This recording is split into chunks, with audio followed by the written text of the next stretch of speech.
यह कोई छोटा विषय नहीं है। सीएजी की रिपोर्ट आई है। दिल्ली की सरकार किस प्रकार काम कर रही है, अरविंद केजरीवाल जी की सरकार के कामों का मुआयना controller and auditor general CAG उन्होंने किया है और वो रिपोर्ट आज पब्लिक हुई है, अखबारों में भी छपी है, मीडिया में भी विषय चल रहा है। और याद रखिए, जब मैं सीएजी का रिपोर्ट कहता हूं तो उन दिनों को याद करिए, 2012-13, उस समय यही अरविंद केजरीवाल जी थे जो रोज शाम को सीएजी का रिपोर्ट लेकर बैठते थे और इस पर प्रेस कॉन्फ्रेंस करके सीएजी के रिपोर्ट पर ही इनकी पहली सरकार शीला दीक्षित के खिलाफ, कांग्रेस पार्टी के खिलाफ दिल्ली में बनी थी। तो स्वाभाविक रूप से सीएजी कितना महत्वपूर्ण है और उसके रिपोर्ट का क्या महत्व है, वो अरविंद केजरीवाल जी समझते होंगे, ऐसा मेरा मानना है। सबसे पहले तो अनेकों विषयों पर सीएजी ने फोकस किया है, मगर सबसे महत्वपूर्ण विषय शीश महल है, उनका खुद का घर है। जो लोग कहते थे कुछ नहीं लेंगे, सरकारी बंगला नहीं लेंगे, घर नहीं लेंगे, गाड़ी नहीं लेंगे, किस प्रकार से दोनों हाथों से उन्होंने बटोरा है, किस प्रकार से करप्शन किया है, उसका काला चिट्ठा सीएजी के रिपोर्ट में आता है। अब ये अरविंद केजरीवाल जी, उनका जो डेजिग्नेटेड घर है उसका एड्रेस है 6 फ्लैग स्टाफ रोड, आप सभी जानते हैं। अब ये फ्लैग स्टाफ रोड कोई आज का मकान नहीं है, जैसे यहां एमपीज के मकान होते हैं, सारे एमपी मिनिस्टर इत्यादि रहते हैं, ये पुराने जमाने के मकान हैं। कभी कभी इनमें रिनोवेशन होता है, रिनोवेशन होने के बाद ये रहने लायक बनते हैं, एक स्वाभाविक प्रक्रिया होती है।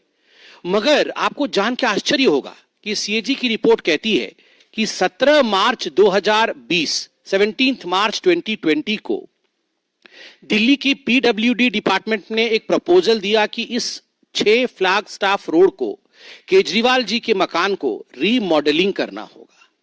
और ये रीमॉडलिंग कोई छोटा मोटा काम नहीं होगा, ये पूरा डेमोलिश करके, एक सिंगल स्टोरी बिल्डिंग थी ये, उसको पूरा डेमोलिश करना होगा और उसके ऊपर एक एडिशनल स्टोरी बिल्डिंग बना करके एक और मंजिल ऐड करना होगा और बड़े रूप से इस मकान को बनाना होगा।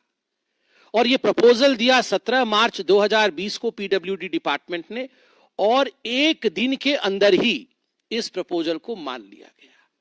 विश्व में मुझे लगता है कहीं भी ऐसा नहीं हुआ होगा कि प्रपोजल आज दिया गया और आज ही मान लिया गया है, तुरंत मान लिया गया। अब मान लिया गया तो क्या हुआ, तो एस्टिमेशन होती है, कोई बिल्डिंग बनेगा, उसको तोड़ा जाएगा, नई बिल्डिंग बनेगी, तो एक एस्टिमेटेड कॉस्ट निकालना पड़ता है कि इतना खर्चा होगा। तो एक एस्टिमेशन उसका निकाला गया कि कितना एस्टिमेटेड कॉस्ट है। तो आपको बता दूं, एस्टिमेटेड कॉस्ट है 7 करोड़ 61 लाख रुपए, 7 करोड़ 61 लाख रुपए का एस्टिमेशन बना कि इतने में अरविंद केजरीवाल जी की हवेली बन जाएगी। मगर बाद में टेंडर प्रोसेस होता है, एक तो एस्टिमेटेड कॉस्ट होता है, उसके बाद सरकार टेंडर निकालती है। तो टेंडर निकाला गया तो टेंडर का कॉस्ट 8 करोड़ 62 लाख रुपए का निकला। मतलब एस्टिमेटेड कॉस्ट 7 करोड़ का हुआ और जब टेंडर निकला तो वो 8 करोड़ 62 लाख का निकाला गया। उसी में ही पहले में ही घोटाला हो गया। एस्टिमेशन आपने किया और टेंडर निकाला 8 करोड़ 62 लाख रुपए का, मतलब 13.21% टेंडर कॉस्ट आपने ऊपर रखा, जो एस्टिमेट आपने खुद किया था। अब उसके बाद अप्रैल 2022 में ये काम कंप्लीट हुआ। जो काम 2020 में प्रपोज हुआ था वो 2 साल के बाद 2022 में कंप्लीट हुआ। मतलब जब कोरोना का प्रकोप चल रहा था उस समय सारे लोग व्यस्त होके दिल्ली सरकार में ये काम कर रहे थे कि कैसे ये शीश महल तैयार होगी। तो शीश महल तैयार हो गया। अब फाइनल पेमेंट कितना दिया गया, मैंने आपको कहा 7 करोड़ एस्टिमेशन, वो 62 लाख 61 लाख हम पॉइंट वाला छोड़ देते हैं, 7 करोड़ एस्टिमेशन, 8 करोड़ का टेंडर हुआ और उसके बाद जो पेमेंट दी गई 2022 में वो है 33 करोड़ 66 लाख 66 लाख, 33 करोड़ 66 लाख, 33 करोड़ 66 लाख रुपीस। कहां 7 लाख का एस्टिमेट, 7 करोड़ का एस्टिमेट, और कहां 33 करोड़ दिया गया है।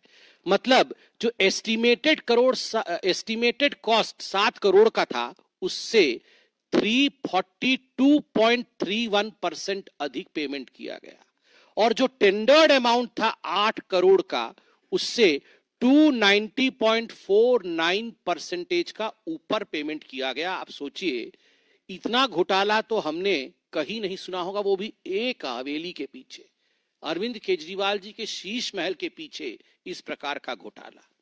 और क्या क्या इसमें घोटाला हुआ, सीएजी और क्या कहती है? सीएजी कहती है देखिए कोई भी बिल्डिंग बनानी हो, कुछ भी आपको एक काम करना हो तो आजकल है एक टर्म कंसल्टेंट। वो कंसल्टेंट आता है और बोलता है हाँ यहाँ पर ऐसा होगा, यहाँ पर ये बनेगा, फलाना बनेगा, तो उसका एक कंसल्टेंसी फीस भी होती है। तो कंसल्टेंट कैसे चुने जाते हैं? सरकार में एक प्रक्रिया होती है, एडवर्टाइजमेंट होता है, और केजरीवाल जी तो वो जो एक डबल एक्सेल शर्ट पहन के एक रेनॉल्ड का पेन लगा के एडवर्टाइजमेंट करने में नंबर 1 है, अपना एडवर्टाइजमेंट करने में नंबर 1 है, मगर कंसल्टेंट के लिए कि उनका शीश महल कौन बनाएगा उसका कंसल्टेंट के लिए एक भी एडवर्टाइजमेंट नहीं किया। कैसे हुआ फिर? स्पॉट कोटेशन, मतलब वहीं खड़े हो गए और कौन कौन बनाएगा, कौन बनाएगा, जरा कंसल्टेंट कौन होगा, आओ। मतलब जैसे गेट पे ही खड़े थे वो कंसल्टेंट। पहले से 3 लोगों को बोल रखा था कि तुम तीनों आ जाना, हम तुमको दे देंगे। तो 3 कंसल्टेंट आ गए और 3 कंसल्टेंट में से सीएजी लिखती है without any specifications, without any basis of selection, consultant उसी दिन चुन लिए जाते हैं। मतलब आज कंसल्टेंसी की रिक्वायरमेंट है, कोई एडवर्टाइजमेंट नहीं, कुछ भी नहीं, आज ही कंसल्टेंट चुन लिए गए। अब कंसल्टेंट भी आ गए। उसके बाद देखिए repeated revision of preliminary estimate. अब कोई भी घर बनता है, मकान बनता है, रोड बनता है, कुछ भी बनता है तो एक प्रिलिमिनरी एस्टीमेट होता है कि हाँ ये जो है ये ग्लास का ढकने वाला सामान है, ये कितने का आएगा, ये 20 रुपए का या 25 रुपए का आएगा। अब उसमें क्या हुआ, ये 20-25 रुपए का, चलिए ये 20 का 25 हो सकता है, 25 का 30 हो सकता है, अब 30 का 200 रुपए तो नहीं हो सकता ना। तो ये रिपीटेड एस्टीमेट, हर तीसरे चौथे दिन इनका एस्टीमेट बदलता गया जो इन्होंने एस्टीमेट दिया था। और उसके पीछे सीएजी कहती है no justification for payment to the consultants and PWD increased buildup area. सबसे पहले तो एस्टीमेट होता है कि घर का हम कितने एरिया में घर बनाएंगे। हम सब जानते हैं कि इतने स्क्वायर मीटर में हम घर बनाएंगे, कि इतने स्क्वायर फुट में हम घर बनाएंगे। तो पहले एस्टीमेट हुआ था, प्रिलिमिनरी एस्टीमेट हुआ था कि बिल्डअप एरिया रहेगा 1397 स्क्वायर फुट का। 1397 स्क्वायर फुट में हम बिल्डअप एरिया रखेंगे। इसी के आधार पर सारा टेंडर इत्यादि हो गया और रातों रात एक दिन बदल दिया उन्होंने बदल करके कर दिया कि 1905 स्क्वायर फीट, मतलब 36% बढ़ा दिया एस्टीमेट कि 1905 स्क्वायर फीट में। क्योंकि अब शहंशाह क्या रहेंगे 1300 स्क्वायर मीटर में, शहंशाह के थोड़ा बड़ा होना चाहिए। तो उन्होंने कहा कि 1900 स्क्वायर फीट में केजरीवाल जी अब रहेंगे, और ये अपने आप ही कर दिया, कोई एडवर्टाइजमेंट नहीं, कुछ परमिशन नहीं, अपने आप ही 1905 स्क्वायर फीट कर दिया। उसके बाद इन्होंने जो एप्लीकेबल स्पेसिफिकेशंस होता है, हर चीज का एक स्पेसिफिकेशन होता है कि टूटी होगा तो इस प्रकार का होगा, उसके डोर नॉब्स होंगे तो इस प्रकार के होंगे, टोटो तो बाद में, टॉयलेट होगा तो इस प्रकार का होगा, इस सब की स्पेसिफिकेशन होती है। इस सब स्पेसिफिकेशन का इन्होंने अल्टरेशन किया, सबको बाद में बदला, बाद में पहले कुछ और लिखा, बाद में उसमें ऐड कर दिया और स्पेसिफिकेशन को बदल दिया, जिससे कि पीडब्ल्यूडी को अपने प्रिलिमिनरी एस्टीमेट को 4 बार बदलना पड़ा, 4 बार बदलना पड़ा। और एक जगह तो ऐसे हुआ, देखिए पेमेंट कैसे होता है, आपको ये खरीदना है तो पहले आप एस्टीमेट बनाएंगे, एस्टीमेट बनाने के बाद अप्रूवल आएगा कि हाँ हम ये खरीदेंगे, फिर आप जाके मार्केट में ये खरीद के लेके आएंगे, 25% का ये खरीद के आप लेके आए। मगर पहले मैं खरीद के ले आऊंगा 300 रुपए का और पेमेंट बाद में होगी कि ठीक है 300 का खरीद दिया, दे दो। सीएजी यहां पर कहती है कि यहां पर एडमिनिस्ट्रेटिव अप्रूवल और एक्सपेंडिचर सैंक्शन कि आप खर्चा करिए, एडमिनिस्ट्रेटिव अप्रूवल है, ये 9.34 करोड़ रुपए का काम होने के 2 महीने बाद मिला। काम हो गया, जो चीज बाजार से खरीदना था, बल्कि नहीं खरीदना था, वो हायर क्वालिटी चीज खरीद के लगा दी गई केजरीवाल जी के टेस्ट के मुताबिक, और उसके 2 महीने के बाद एडमिनिस्ट्रेटिव अप्रूवल आया, हाँ ठीक खरीदा है आपने और एक्सपेंडिचर आप कर सकते थे। अरे पहले एक्सपेंडिचर अप्रूवल होता है, पहले एडमिनिस्ट्रेटिव अप्रूवल होती है, उसके बाद वो खरीदी जाती है। मगर मनमानी तरीके से भ्रष्टाचार के रूप में यहां काम अरविंद केजरीवाल जी ने किया। अब सीएजी टेंडरिंग प्रोसेस के ऊपर क्वेश्चन उठाती है। Arbitrary short listing of the bidder, arbitrary, अपने मन मुताबिक बिडर का इन्होंने शॉर्ट लिस्टिंग किया। Not restoring to open tender, open tender process को दरकिनार किया, जिसके कारण गवर्नमेंट कॉम्पिटिटिव रेट से वंचित रही। अब कंपटीशन होगा तो मैं बोलूंगा मैं 10 करोड़ में बनाऊंगा, तो ये आके बोलेंगे नहीं नहीं नहीं मैं 7 करोड़ में बना दूंगा, तो आप आके बोलेंगे मैं 5 करोड़ में बना दूंगा। तो सरकार 5 करोड़ रुपए में जो बना देगा उसी काम को तो उसको देगी। मगर यहां पर कॉम्पिटिटिव बिडिंग हुआ ही नहीं। इन्होंने कॉम्पिटिटिव बिडिंग किए बगैर, ओपन टेंडर किए बगैर इन्होंने किसी को टेंडर दे दिया, जिसके कारण 25 करोड़ 80 लाख रुपए एक्स्ट्रा पेमेंट करने पड़े। 25 करोड़ 80 लाख रुपए, ये सीएजी कह रही है। आप सोच के देखिए, out of total agreement items the quantities amounting to 4.3 crore were executed in excess. बहुत सारे आइटम इन एक्सेस एग्जीक्यूट हुए। कहा गया था कि आपको ये खरीदना है मगर आपने उससे अधिक रेट में खरीदा। जैसे ये आइटम्स में एनेक्सर में है, कौन कौन से आइटम है, कुछ उदाहरण देता हूं। फर्स्ट एग्रीमेंट किसके लिए हुआ था? एग्रीमेंट हुआ था फर्स्ट क्लास टीक और बर्मा टीक, ये लकड़ी लगेंगे। सोचिए, ये आम आदमी पार्टी वाले, फर्स्ट क्लास टीक और बर्मा टीक, और उसका सब्स्टिट्यूट हो गया सुपीरियर क्वालिटी बर्मा टीक, मतलब फर्स्ट क्लास के ऊपर और एक सुपीरियर क्वालिटी है। तो एक्स्ट्रा खर्चा कितना हुआ? 5,12,729 रुपीज एक्स्ट्रा खर्चा हो गया। अब डोर हैंडल, एग्रीमेंट किसका हुआ था? ब्रास लेवल हैंडल, ब्रास का लीवर हैंडल लगेगा। अब उसके बदले में इन्होंने ब्रास के बदले में स्टेनलेस स्टील हैंडल किया, जिसके कारण 5,40,000 करोड़ रुपए, 40,000 का एक्स्ट्रा खर्चा हुआ। और ठीक उसी प्रकार विट्रीफाइड फ्लोर टाइल, उसके बदले में इटालियन मार्बल स्टोन, इटली से आया इटालियन मार्बल, हाँ लाइन से ठीक ठीक, इटालियन मार्बल स्टोन आया। तो इस पे अधिक खर्च हो गया 9,14,000 रुपए का, आप सोचिए। और उसके बाद thermostat shower mixture with 3 way diverter, अच्छा वो गरम गरम पानी से नहाएंगे, उसका जो है वो था पहले thermostat shower mixer with 3 way diverter, 3 तरह से पानी निकलेगा। बाद में ये सब्स्टिट्यूट हो गया thermostat shower mixer with high flow thermostat trim, बहुत हाई पावर से आएगा, जिसके कारण लगभग 5 लाख रुपए एक्स्ट्रा खर्च हो गए। फिर ये था TOW रिसेस्ड LED लाइट्स, जिसके बदले में अब 12W, अच्छा ये 10 वाट का रिसेस लाइट था, अब ये 12 वाट की LED लाइट आ गई, जिसके कारण 45 लाख रुपए एक्स्ट्रा खर्च हो गए, 45 लाख रुपए। अब मैं तो ये आइटम्स बहुत सारे हैं, पढ़ पढ़ के थक जाऊंगा, और बहुत बार पढ़ भी चुका हूं पहले, मुझे पता नहीं था ये कंपैरिजंस, इस बार कंपैरिजन्स आए हैं।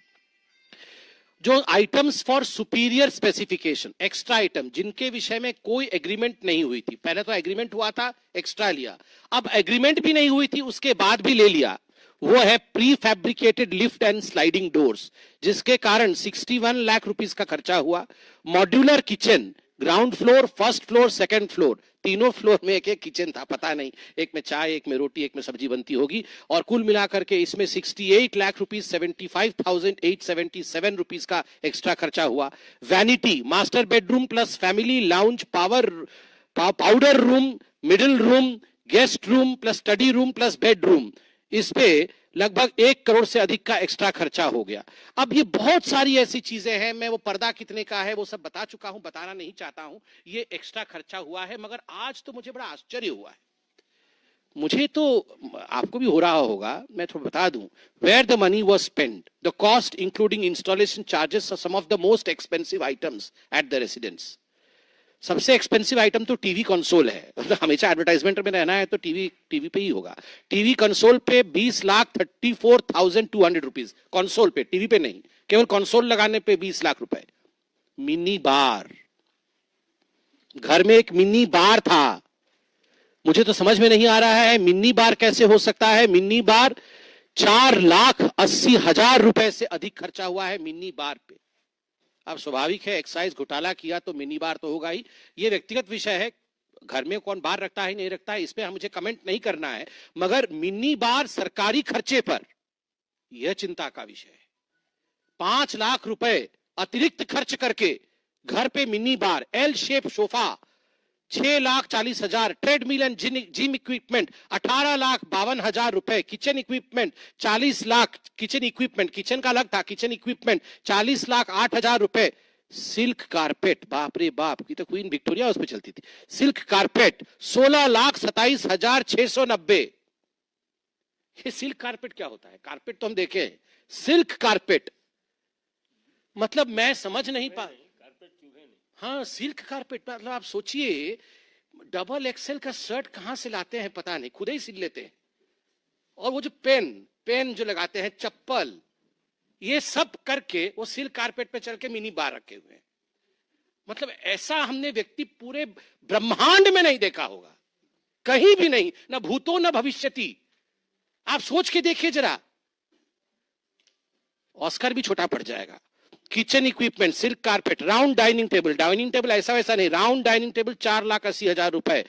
अपहोल्स्टर्ड बेड, ये क्या होता है? 4 लाख रुपए का है, जो भी है वो अपहोल्स्टर्ड बेड, मतलब बहुत उसमें लगा होगा सुंदर सुंदर चीज। फॉक्स लेदर क्लैडिंग, ये पता नहीं कोई लेदर क्लैडिंग है, वो 6 लाख रुपए का है। मतलब आप बताइए क्या हो रहा है? ये सीएजी रिपोर्ट तो इतनी मोटी है, मैं पूरा पढ़ भी नहीं पाया हूं, मगर जो थोड़ा बहुत पढ़ा हूं मैं, उसी से मैं हैरान परेशान हूं। और इसके साथ साथ अरविंद केजरीवाल जी ने कहा कि देखिए मैं जो हूं बहुत काम करता हूं, इसलिए मुझे कैंप ऑफिस चाहिए, मेरे घर के अंदर एक कैंप ऑफिस होना चाहिए और स्टाफ ब्लॉक होना चाहिए। तो कैंप ऑफिस और स्टैंप ब्लॉक के लिए करोड़ों रुपए सैंक्शन हुए। और आपको जान के आश्चर्य होगा कि बाद में करोड़ों रुपए सैंक्शन भी हो गए, स्टाफ ब्लॉक कंस्ट्रक्शन नहीं हुआ, इसका कोई मेंशन नहीं है। और कैंप ऑफिस बीच में ही रोक दिया गया। अक्टूबर 2023 को जब ये रिपोर्ट छपी, उस समय कैंप ऑफिस बना ही नहीं था, कंप्लीट नहीं हुआ था, मगर अरविंद केजरीवाल जी के ऑफिस ने लिख के दिया कि ये कंप्लीटेड है। रिपोर्ट में 100% कंप्लीट लिखा गया है, मगर बना नहीं था, पेंडिंग था। और इसमें जो पेमेंट किया गया है कॉन्ट्रैक्टर को, वो कंप्लीट नहीं होने के बावजूद, एग्रीमेंट हुई थी 19.87 करोड़ का कैंप ऑफिस के लिए, बिना कंप्लीट किए 19.22 करोड़ रुपए कॉन्ट्रैक्टर को दे दिया गया है। कंप्लीट नहीं हुआ कैंप ऑफिस, कॉन्ट्रैक्टर को लगभग पूरा पेमेंट दे दिया गया। और service and electrical works were over estimated, camp office में over estimated by 1.41 crore at camp office और 86 लाख रुपए एट स्टाफ क्वार्टर, ये ओवर एस्टिमेट किया गया। और डाइवर्शन ऑफ फंड किया गया। क्या डाइवर्शन ऑफ फंड किया गया? अरविंद केजरीवाल जी ने 2 करोड़ का सैनिटरी आइटम, फर्नीचर और जिम अपने घर में लगा लिया और लिख दिया कि ये 2 करोड़ रुपए, 1.87 करोड़ टू बी स्पेसिफिक, जो सीएजी ने लिखा है, ये 1.87 करोड़ रुपए कैंप ऑफिस में खर्च हुए हैं और स्टाफ ऑफिस में खर्च हुए हैं। और जिम और सैनिटरी आइटम, टोटो का जो हमने दिखाया था आपको रिमोट कंट्रोल, ये सब अरविंद केजरीवाल जी के घर में लग गए और लिखा कहीं और का। अरविंद केजरीवाल जी ने कहा मुझे 8 सर्वेंट क्वार्टर चाहिए, क्योंकि मैं बहुत काम करता हूं, तो कोई पैर दबाने वाला, कोई हाथ दबाने वाला, बाकी गला तो वो दबा देते हैं हम लोगों का, बाकी उनका पैर हाथ दबाने वाला कोई चाहिए, तो सर्वेंट क्वार्टर 8 चाहिए। तो 8 सर्वेंट क्वार्टर के लिए उन्होंने 33 शामनाथ मार्ग में अलॉटमेंट करवाया, मगर इस सारे का खर्चा 6 फ्लैग स्टाफ मार्ग अपने घर में लगवाया।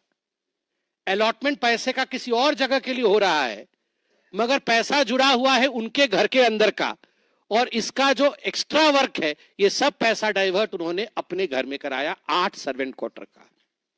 ठीक उसी प्रकार अंत में सीएजी कहती है कि डिविएशन इन एग्रीमेंट क्वांटिटीज, बहुत सारे ऐसे आइटम थे जिनमें डिविएशन होने के कारण लगभग 10 करोड़ रुपए एक्स्ट्रा पेमेंट करने पड़े हैं। ये सारा विषय आप जानते हैं, ये मोटा मोटी एक सीएजी का एनेक्सर है, मुझे लगता है आप सभी जानते होंगे, मगर उनके घर में जो बिल्डअप एरिया मैंने बताया 1905 स्क्वायर मीटर का था, जो कि लगभग 21,000 स्क्वायर फीट होता है। हम सब दिल्ली में रहते हैं तो हमको मालूम होना चाहिए, 21,000 स्क्वायर फीट बिल्डअप एरिया में केजरीवाल साहब रहते थे।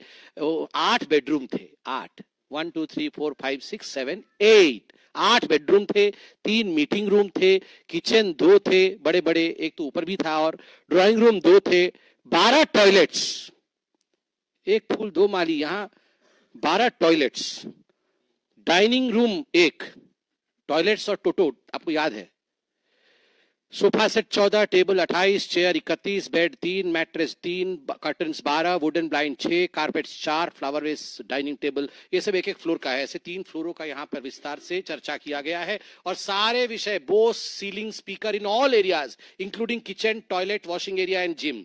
मतलब बोस के सीलिंग, बोस के स्पीकर कितने महंगे होते हैं आपको पता है, टॉयलेट में भी बोस के स्पीकर लगे हुए थे, मतलब कहीं भी छूट ना जाए, म्यूजिक चलता रहे, इसलिए हर जगह लगा हुआ था। लार्ज शैंडलियर, मतलब ये जो बड़े बड़े झूमर होते हैं वो 12 थे, 12 में पूरा नहीं पढ़ रहा हूं, एक आध मैंने अंडरलाइन किया हुआ, ऐसे बहुत सारे हैं, आप सभी जानते हैं। अब केवल इतना ही नहीं कहा है, मैं अभी आपको खुलासा करूंगा सीएजी ने और क्या कहा है। ये एडवर्टाइजमेंट बाबा के लिए, ये अरविंद केजरीवाल का नाम एडवर्टाइजमेंट बाबा है आज से। आप देखिए सीएजी ने यहां टेबुलेशन करके दिखाया है कि कौन सा प्रोग्राम है, उस प्रोग्राम में कौन सा डिपार्टमेंट इन्वॉल्व है, उसके बाद उसका एडवर्टाइजमेंट कब से कब हुआ, एडवर्टाइजमेंट में कितना खर्चा हुआ और उस प्रोग्राम में कितना खर्चा हुआ। मैं आपको पढ़ के 3 प्रोग्राम का नाम सुनाता हूं। एक प्रोग्राम था इनका business blaster, entrepreneurship mindset curriculum program. ये एजुकेशन डिपार्टमेंट का था, बच्चों का बिजनेस ब्लास्टर, इनके मन को कैसे परिवर्तित कर दे ताकि इनका मन एकदम एंटरप्रेन्योरियल हो जाए, ये बिजनेस करने लगे और बहुत डेवलप कर जाएंगे। तो इसके कारण इन्होंने खर्चा किया 54 करोड़ रुपया, 54 करोड़ रुपए इन्होंने खर्च किए ब्रेन डेवलपमेंट होगा और बिजनेस ब्लास्टर के लिए। और एडवर्टाइजमेंट कितने का किया, 80 करोड़ रुपए का एडवर्टाइजमेंट किया। 54 करोड़ रुपया प्रोग्राम में खर्चा और एडवर्टाइजमेंट 80 करोड़ का। तो सीओजी ने कहा है expenditure on advertisement campaign was 1.5 times the expenditure on education department that it incurred on distribution of the seed money. No information on the final outcome of the program, that is business ideas selected for developing business models. No outcome. मगर 80 करोड़ खर्च कर दिए। दूसरा programme देश के mentor, बच्चे देश के मेंटर बनेंगे, तो एजुकेशन डिपार्टमेंट का है। 9 अक्टूबर 2021 से 26 अक्टूबर 2021 तक इन्होंने एडवर्टाइजमेंट किया। प्रोग्राम में कितना खर्चा हुआ, देश के मेंटर में सरकार ने कितना लगाया, अरविंद केजरीवाल जी ने 1.90 करोड़, लगभग 1,90,00,000 रुपए लगाए।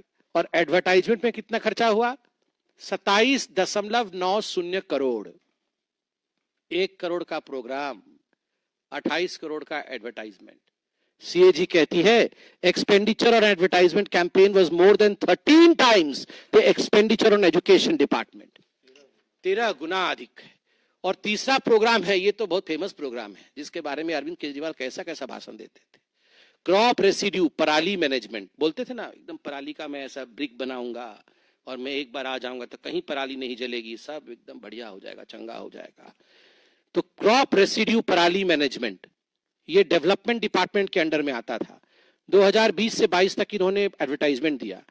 कुल मिलाकर के इस प्रोग्राम में खर्चा किया केजरीवाल जी ने 77 लाख रुपया, 77 लाख रुपया खर्च किया। और एडवर्टाइजमेंट कितने का किया, 24 करोड़ रुपए का एडवर्टाइजमेंट। एडवर्टाइजमेंट 24 करोड़ रुपया का और प्रोग्राम का वैल्यू है 77 lakh, 77 lakh. Expenditure on advertisement campaign was 31 times the expenditure of 77 lakh on development department incurred during 2020 to 2022 on procurement and spray of biodecomposer and allied materials. ये सीएजी कहती है। इस प्रकार बहुत सारे प्रोग्राम हैं, मैं इस डिटेल्स में नहीं जा रहा हूं, जिसमें केवल एडवर्टाइजमेंट के लिए अरविंद केजरीवाल जी ने 31 गुना, 13 गुना, 10 गुना अधिक खर्च किया कार्यक्रमों से। अपने मकान पे खर्च और अपने दुकान को बचाने के लिए खर्च, जनता के लिए कोई खर्च नहीं। यही अरविंद केजरीवाल जी की पार्टी की हकीकत है। दिल्ली की जनता देख रही है, सुन रही है, इसका जवाब दिल्ली की जनता चुनावों में जरूर देगी। धन्यवाद। कोई प्रश्न हो तो सादर आमंत्रित है।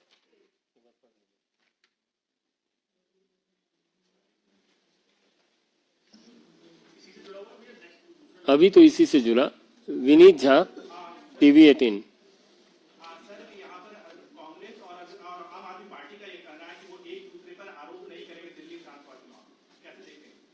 वो कुछ भी करते रहे, हमारा तो अपना काम गिनाना है।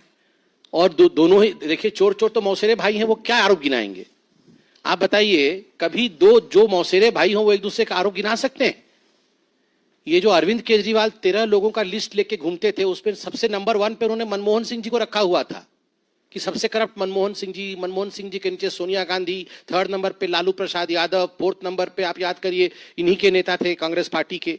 तो अब ये क्या आरोप खेलेंगे? तो चोर चोर मौसेरे भाई कभी एक दूसरे पे आरोप नहीं करते हैं। You scratch my back, I will scratch your back and together we will loot the public. This is the sentiment of Aam Aadmi Party and Congress. Neeraj Pandey.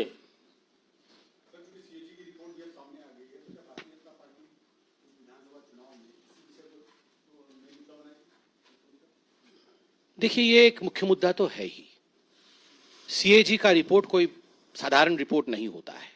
CAG का रिपोर्ट किसने भ्रष्टाचार किया, किसने सरकारी पैसे के साथ खिलवाड़ किया, किसने जनता के विश्वास को तोड़ा है, उसके आधार पर होता है। और सबसे बड़ा विषय है कि ये वो लोग हैं जो सीएजी के रिपोर्ट के आधार पर जो सरकार पे आए थे, जिन्होंने इसी प्रकार के रिपोर्ट को कोट करके इन्होंने अपना सरकार बनाया था। आज सीएजी की रिपोर्ट किस प्रकार से अरविंद केजरीवाल वह व्यक्ति है जो एक टूटे वैगनार में आते थे, जिनके सारे लोग ऑटो रिक्शा में आके कहते थे कि हमारे पास कुछ नहीं है, हम केवल देश के लिए काम करने के लिए मंत्री बन रहे हैं, और इस प्रकार का शीश महल बनाया, उसमें घोटाला किया, एक्साइज घोटाला किया, जेल में गए। तो स्वाभाविक रूप से यह एक मुख्य मुद्दा है और दिल्ली की जनता है भाई, ये सब समझती है, सब जानती है। अब देखिएगा, शीश महल के बाहर भीड़ लग रही है, जनता जा जाके बाहर से देखने की कोशिश कर रही है कि आखिरकार शहंशाह रहते कहां थे। कमलेश सिंह।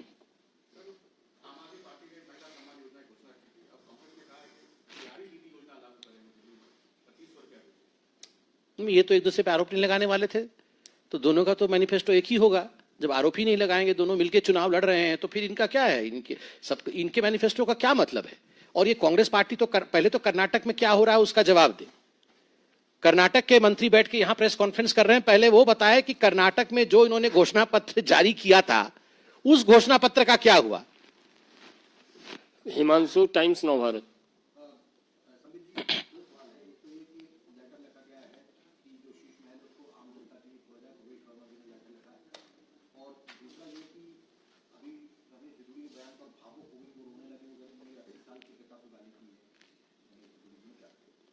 देखिए, पहली बात तो है, जहां तक शीश महल को जनता के लिए खोलने का विषय है, जनता है, जनार्दन है।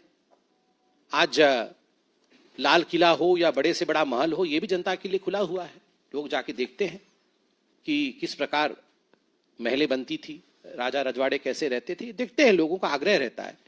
स्वाभाविक है, कॉन्टेम्प्ररी इंडिया में, मॉडर्न भारतवर्ष में किसी चीफ मिनिस्टर ने अगर ऐसा घर बनाया है तो उनका नाम अरविंद केजरीवाल है, जिसमें लोग कहते हैं कि 12 टॉयलेट उखाड़ के ले गए हैं, वो अपने साथ ले गए हैं। उसमें नाना प्रकार के बटन की फैसिलिटी थी, वो रिमोट कंट्रोल से मैनेज होता था। 12 शैंडलियर झूल रहे हैं, सिल्क के कारपेट पड़े हुए हैं, और वो जो फ्रिज है, उसके फ्रिज का नाम भी मैं नहीं पढ़ सकता हूँ। जितना बड़ा फ्रिज होता है हमारे घरों में, उससे बड़ा उसका नाम है। उसमें टीवी है, उसमें इंस्टाग्राम है, उसमें फेसबुक है, उसमें सोशल मीडिया है। फ्रिज के बाहर से पता चल जाता है कि फ्रिज में अंदर में क्या क्या रखा हुआ है, क्या टेम्परेचर है। तो ऐसी ऐसी वस्तुएं रखी हुई हैं, तो स्वाभाविक है जनता को मन करता है जाके अंदर देखने के लिए। तो प्रवेश जी ने एक आग्रह किया है। आनंद, एक मिनट, एक एक कर।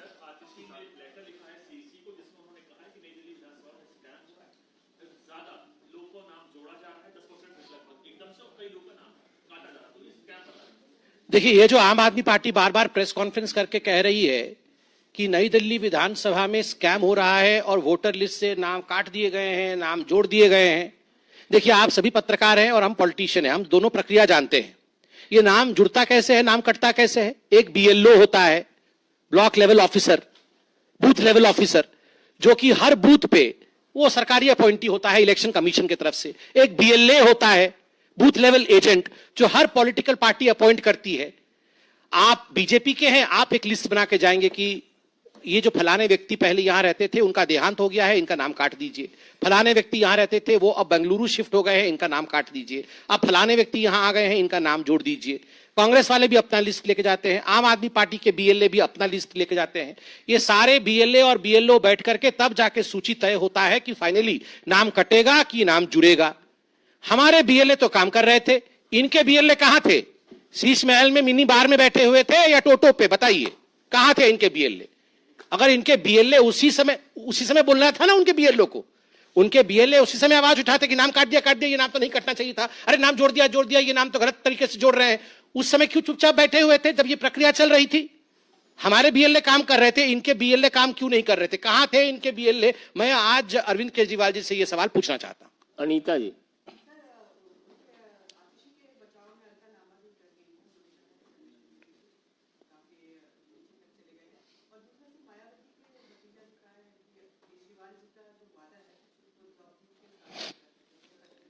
देखिए, बड़ा स्पष्ट मैं यहां कर दूं और बता दूं कि हम मुद्दों के आधार पर चुनाव लड़ रहे हैं और मुद्दों की यहां कमी नहीं है। भ्रष्टाचार के दस्तावेज, ये अरविंद केजरीवाल के भ्रष्टाचार के दस्तावेज हैं जो सीएजी ने प्रस्तुत किए हैं। इसके आधार पर भारतीय जनता पार्टी और अपने परफॉर्मेंस के आधार पर भारतीय जनता पार्टी चुनाव के मैदान पर उतरी और कोई भी पॉलिटिकल नेता हो, हमारे विपक्ष के भी पॉलिटिकल नेता हो और हमारे भी पॉलिटिकल नेता हो, सबके माता पिता को प्रणाम है। वो चुनावी मैदान में नहीं है। भारतीय जनता पार्टी उनसे चुनाव नहीं लड़ रही है और हम सबका सम्मान करते हैं। बहुत बहुत धन्यवाद।